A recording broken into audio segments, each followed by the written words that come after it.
In this video, I will tell you that how to recover deleted messages on WhatsApp without backup. At first, click and hold on this WhatsApp logo.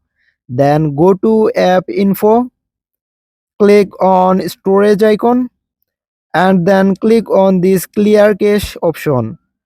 Once you have done that, close your phone setting and go to your file manager.